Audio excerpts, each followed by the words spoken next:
Welcome to the Out of Bounds Read podcast, where we help inform and grow the community around common weakness enumeration and common attack pattern enumeration and classification.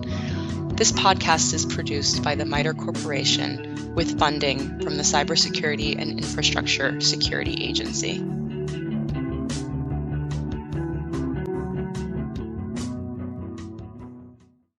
Hi, I'm Steve Batista, and on this episode of the Out of Bounds Read podcast, we have Pietro Braione, who will talk about how he uses CWE and CAPEC to teach students cybersecurity.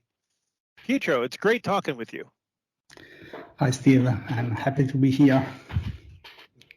And so, how do you use those things to teach, people cybersecurity? I'm kind of interested. I'm teaching this course that is both cybersecurity and testing. We have software quality and testing together. And I use CWE and CAPEC as a framework to explain how there are different kind of attacks that can be carried over the applications that usually are presented in our course. My idea is essentially we have some kind of attacks that are the most common attacks that essentially are some of the attacks that are in the top 25 attacks of the CWE. We have some weaknesses that are in the top 25 weaknesses of the CWE, and then based on this, we see what are the corresponding attacks that can be carried over these weaknesses. So one of the advantages is that we have this complementary between the two classification. That is, we have on one side the classifications of weaknesses, and on the other side the classification of attacks, of attack schemes that of attack patterns that come together. There is this strong correlation in the cases that we explain to the students, and this is very good from a didactical point of view. So is this an undergraduate class or a graduate class? Yes, this is an undergraduate class. I also have another course where we do not use this kind of classification, where at least I do not use this kind of classification but in my part of the course, and the course is in the context of what we call the cyber challenge. The cyber challenge is an initiative that we have in Italy, and it is a national initiative where the students of universities and of the last years of the high school are trained to a competition of a cybersecurity competition, to a national cybersecurity competition, and this leads to the integration of the winning students in the national cybersecurity teams that will participate to European competitions. In this context, in the cyber challenge, I teach a different topic that is the network security, and but I have seen the teaching material for the application security, and I have seen that the CWE and CAPEC classification are used also in this part of the course. So I think it's very positive that some of these things start in undergrad or pre-undergrad, because what I'm finding is it takes, even with some computer science background, a couple years for people to kind of get their head around cybersecurity. There's a lot to know. And do you see the CWE CAPEC being used only in specialized classes, or in the future it get pushed more into the curriculum? Where do you see that occurring or changing? My hope is that it would be pushed more in the curricula, because there are some obvious connections with the industry, with the industrial reality, where these classifications are used in the tools, are used to talk about cybersecurity. And so these classifications are very useful as a basic vocabulary. And I think that it is very important that our students, both at an undergraduate and at a graduate level, have the right terminology, vocabulary to talk about security when they will be in industry. Yeah, I do a lot of hiring inside the US for MITRE, for new college hires. And I am surprised at the number of people who would go to a master's degree program but not have a computer science undergrad, and they still don't have the basic vocabulary. So they'll have a master's degree in cybersecurity, and I'll ask, do you know what a buffer overflow is? And at a master's level, I'd expect them to say, do you mean a stack or a heap overflow? But they'll say no. And so not having that language, it's very hard for me to move them into professional realms when I don't even have the language to talk to them about things. So I do find it, from an industry point of view, very valuable that people know that memory errors are one thing, and SQL injection and command injection, and all those things are things you can do, what they are, and how to protect against them. When your students get into this class, do they understand generally the computer science term, and then you expose them to CWE, or you expose them to CWE to expose them to the computer science or computer engineering part? They usually come from 2 years, because this at the third year of the undergraduate course. So they come from 2 years where they have already seen 2 software engineering courses, one of design and analysis of software, and one of properly software engineering. So they already have a background on general software engineering terms, and on software architecture, on design, on analysis. And so they are, I think, ready to be trained on the aspects of security, coming from a background that is sufficient to understand the problems on which they are based. And I usually tend to make connections with the software engineering, because I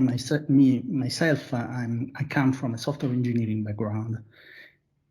And I find very fruitful to make connection, for instance, for the terms that we use in the context of testing, that is the idea of having the distinction between mistake, error, failure, or fault. That is the idea that you have a process of introduction of faults inside the code that are determined by a human process of code design and implementation that introduces the faults inside the code, and these faults determine the failures at runtime. And I can see something similar in the terminology that is used in the context of security. That is, for instance, today I've just done my first lesson on the terminology of security, and I talk about the idea of weaknesses that are, in one sense, very close to the ideas of faults that are introduced inside the code. My idea is to clarify that these faults are determined by a human process of. So I like Gary McGraw has a concept where he has flaws, things that you architecturally build wrong, and bugs when you implement the architecture, you implement it wrong. Is that the kind of differentiation you're talking about? Yes. The fact is that the students tend not to create this kind of bridge between what they see in the part of the course that talks about software quality and the part of the course that talks about security. Okay. But in a sense, the process that brings a fault inside the code and that brings a weakness inside the code are very similar and are determined by the fact that the human process that produces the code is not perfect, because humans are not perfect. Yeah, and for me, I look it back to the beginning of the 19th century with chemical processes and factories and trains. They would blow up, they'd have problems, they'd derail because people didn't know how to do it yet. And software and computers is still really a young field. It's only been around for maybe 50 years and it's advanced a lot. So I don't think we know how to kind of do it yet, quote unquote. We're getting better. But, you know, I think some of it is just the maturity of society in general.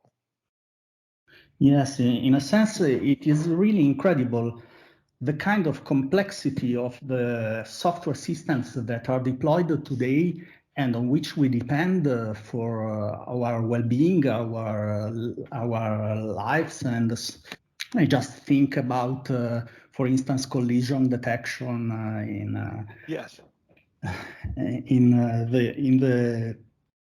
Sorry, I'm a bit In tired. Ethernet? I'm coming It's okay. from a very long day. And yeah. So is the collision detection in Ethernet? Yeah. Yeah. And the fact is that having this software system that are more complex than any artifact that humans did in all their history is still done with engineering techniques that are, I would say, very primitive because they are not even comparable to the engineering techniques that we use to build, say, buildings or airplanes or whatever else. So we are building something that is incredibly more complex than everything else, with the techniques that are incredibly less powerful than every other engineering techniques that we are using. So in a sense, I think it is incredible what we are doing nowadays with software. And I think there is still a very long way to improving the engineering techniques for software development. And I agree with you. And over the 30 years I've been in this career, I've seen things get more complex. There's an old joke in computer science that all problems can be solved with another layer of indirection. You run out of disk blocks, you have an indirect disk block. I remember taking a assembly code class and the teacher's up there talking about memory, and I go, it doesn't work that way. And the person said, they changed that in the 386 when they added virtual memory. Oh, okay, I'm sorry. Right? So every time I turn around, stuff gets more complex because they have to add complexity to it. So it's not like it's not only is it complex to start, but over the last 30 years, it's gotten infinitely more complex, right? So I find that interesting.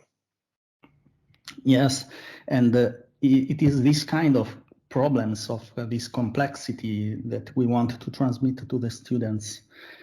And I don't think that the students really understand the kind of problems that are behind software development until they go to industry, because it's not what I think that you are able to present them in an academic setting. You do not have the resources, at least my university has not sufficient resources to make them see a kind of project that is sufficiently realistic to demonstrate them what I say by words. So what are some of the things? Oh, go ahead. Sorry. Yeah, sorry. And they are also used in a sense to having systems that more or less work. So they are used to having something that is really, really complex under the curtain, and they do not see what what there is behind the curtain. All this complexity, they just see something that somehow works the 99% of the time, and just 1% annoyingly doesn't work. But whatever. Yeah. I remember in the beginning of my career, a lot was there was a lot more focus on just getting something to work, not getting it to work right. You know, in the late 80s, it was, oh, I set up a pipe and between two machines so they talk, right? And the amazing thing was they actually would talk, right? And now there's so much complexity on top. You're right. What can CWE and or CAPEC do to make, can our community do to make this more digestible for just a massive amount of information?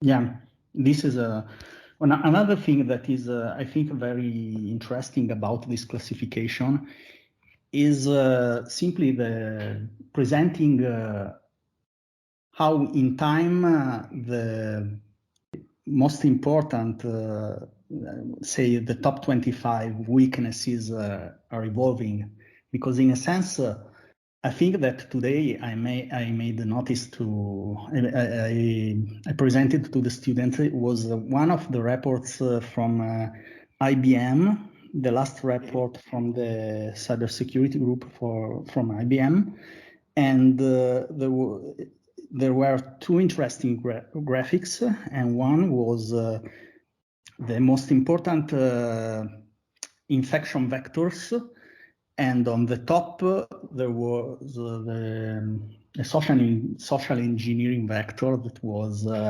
phishing, but on the second place there was still exploiting weaknesses from applications.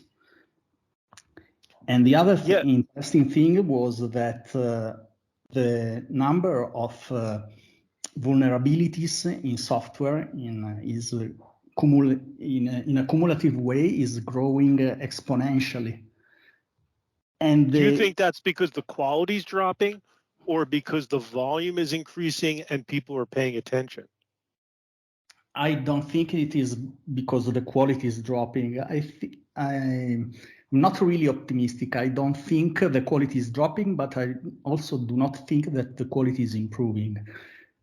But surely I think that the sheer quantity of the lines of code that is deployed in the world is so big, and so it is increasing so fast that even if the code, the density of defects is, say, shrinking, is not shrinking so fast that it can compensate the ginormous growth of the code that is put on that is deployed in the world. And so cumulatively, the effect is that the number of vulnerabilities is increasing and it will keep on increasing. But one thing that really is concerning is the fact that the top vulnerabilities are just the same. I'm teaching this course, I've been teaching this course by, let me think about it, it's been 5 years, I think, 5, 7, perhaps 5 years, and I'm teaching essentially three kind of vulnerability weaknesses, because I do not have a lot of hours in this course that are dedicated to vulnerabilities, and two of them are injection vulnerabilities, and the other is essentially buffer overflow and the related the related weaknesses that are based on overriding, overflow, and so on. And this so it is amazing that the memory ones like out of bounds write and read and use after free are still really popular and still happen a lot. I mean, I was talking with the people that build Google Chrome, and since they use C++, they have a lot of double frees. But it's amazing that it's still there. The fact is that from year to year, I ask to myself, but should I change the topics of this course? Should I present something new, something more relevant for today? But really, no, because these things are still relevant after 5 years. And this is, I think, is very concerning from my point of view, that always the same kind of weaknesses are still relevant and are still troublesome. Yeah, I know that for some of my personal fun time, I've moved from C to using Rust because it minimizes some of the memory issues. But I still know that there's a lot, the SQL injection, the command injection, and all those other things are there too. But yeah, I think it's one of those things that may take a while to work through the ecosystem of people who write code. Memory management is hard. I've written some C, and you think you have it nailed down, but at some point you add something to a pointer or you do some math and you're just wrong. So just like the off by one errors are amazing. You're always like, oh, I have a loop and it's from 0 to n, but it's really from 0 to n minus 1. Just, no matter how expert you are, at least for me, I always seem to get it wrong. Yeah, perhaps we do not still have the right abstraction, the right languages to write the code in a way that is the kind of quality, of degree of quality that we should strive to. Like the old joke, you're in a room of computer scientists when you ask them to count off and the first person raises their hand and says 0, right? Instead of saying 1, because you really start with 0. So in teaching this class for all of these years, do you have any interesting stories about the students or that have come up in teaching this that are interesting? Not many, because the classes are very big, because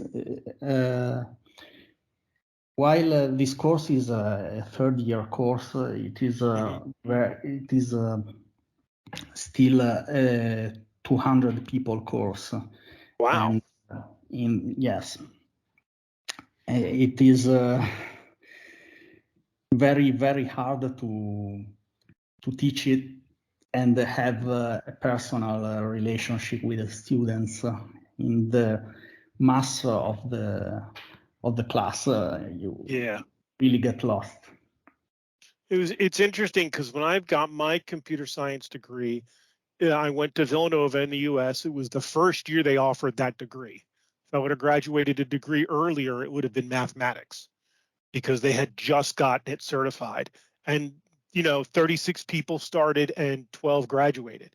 So it's good to see that more people are getting educated. But that's interesting at that volume.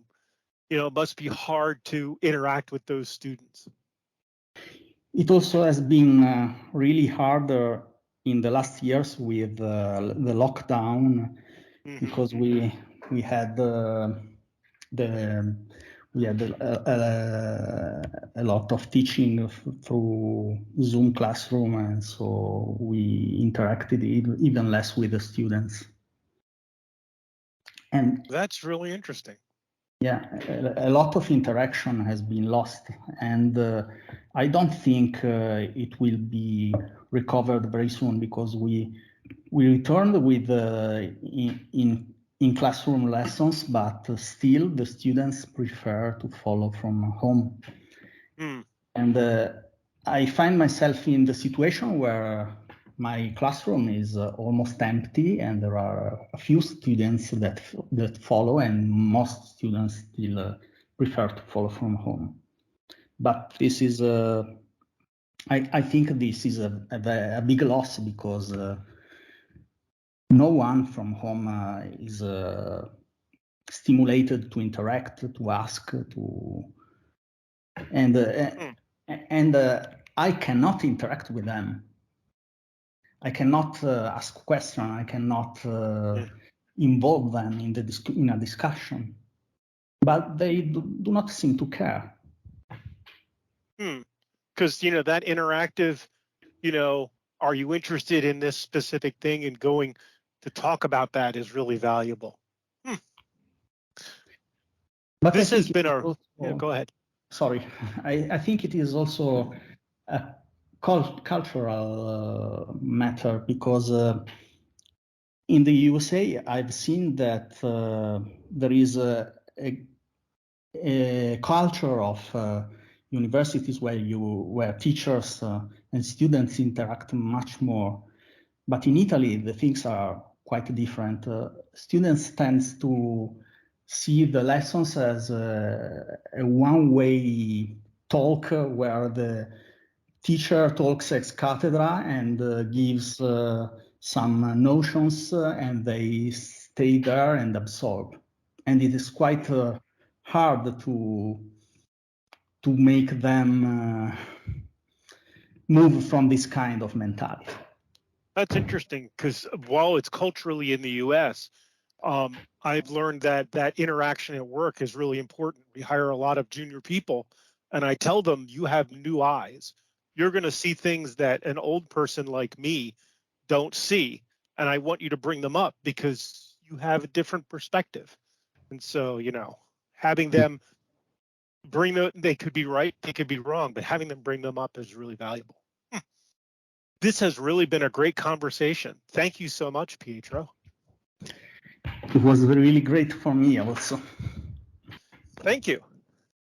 Thank you for listening to the Out of Bounds Read podcast, available on most podcast platforms and at cwe.miter.org. Stay up to date and connect with us on Twitter at CWE and CAPEC. Until next time, take care.